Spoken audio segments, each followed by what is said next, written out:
គ្រប់នឹងជំរាបសួរពុកម៉ែមីងមាបងប្អូនទាំងអស់គ្នាជាទីគោរពនិងជាទីស្រឡាញ់ថ្ងៃនេះខ្ញុំចងកម្មសម្រាប់ជាវណាកម្មនេះຂະຫນາດ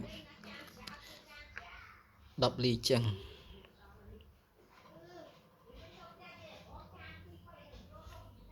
10លីចឹងណាបងទាំងអស់គ្នាហើយបងដែលចង់យកទៅពាក់អាចពិបាកដោយសារនេះវាកម្មខុបបុរាណថាភូមាលាយជាមួយនឹងកម្មសម័យយើងមកគេតែវាក្របស្អាតហើយមួយខ្សែនេះគីឡូត្រឹម65 66អីពាក់បានណាហើយបើថាស្ទើយកទៅខ្ញុំថែមឲ្យ1គ្រាប់2គ្រាប់ទៀតតែខ្ញុំនៅសល់ច្រើនដែរនេះតលេខ្ញុំចារៀបចងលេងទៅហើយបងដែលត្រូវការ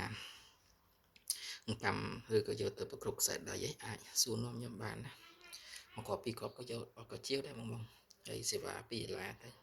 ចិត្តឆ្ងាយហើយ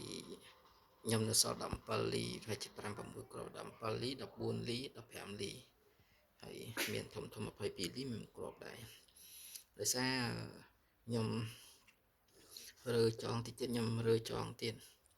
ព្រោះខ្ញុំដាក់តាមក្នុងព្រេងក្នុង9យូរដែរណាតែរើចងបានមួយខ្សែអញ្ចឹង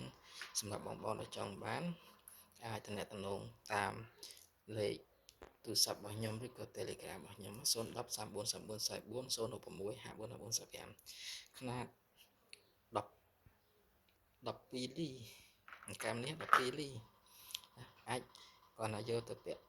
លម្អដៃម្ដងម្កាលឯងអាចបានណាខ្ញុំជាធូរថ្លៃទេយកតែដើមខ្ញុំមកវិញខ្ញុំអត់យកចំណេញអីទេព្រោះកាលនេះខ្ញុំជាគេពីខ្សែយកមកពាក់ដោយសារ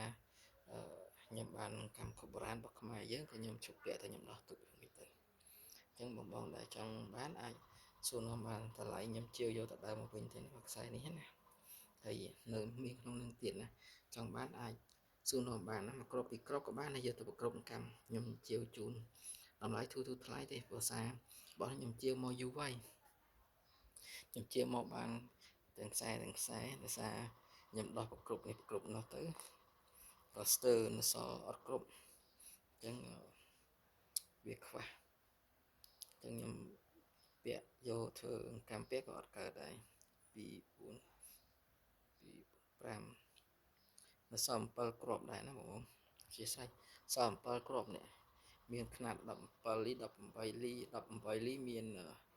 2គ្រាប់3គ្រាប់17លីមាន2គ្រាប់ហើយ15លីមាន2គ្រាប់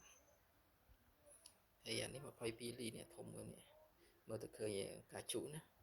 22លីនេះមានទៅ10លីអញ្ចឹងវីដេអូរបស់ខ្ញុំចែករំលែកជូនបងប្អូនទស្សនាកម្មសាប៉ុណ្ណឹងទេហើយខ្ញុំចែកជាវត្រូវការអាចតទៅសួរនាំខ្ញុំបានតម្លៃខ្ញុំជាវជូនទូថ្លៃទេអរគុណច្រើនជម្រាបលាហើយជួបគ្នានៅវីដេអូក្រោយៗទៀតអរគុណច្រើន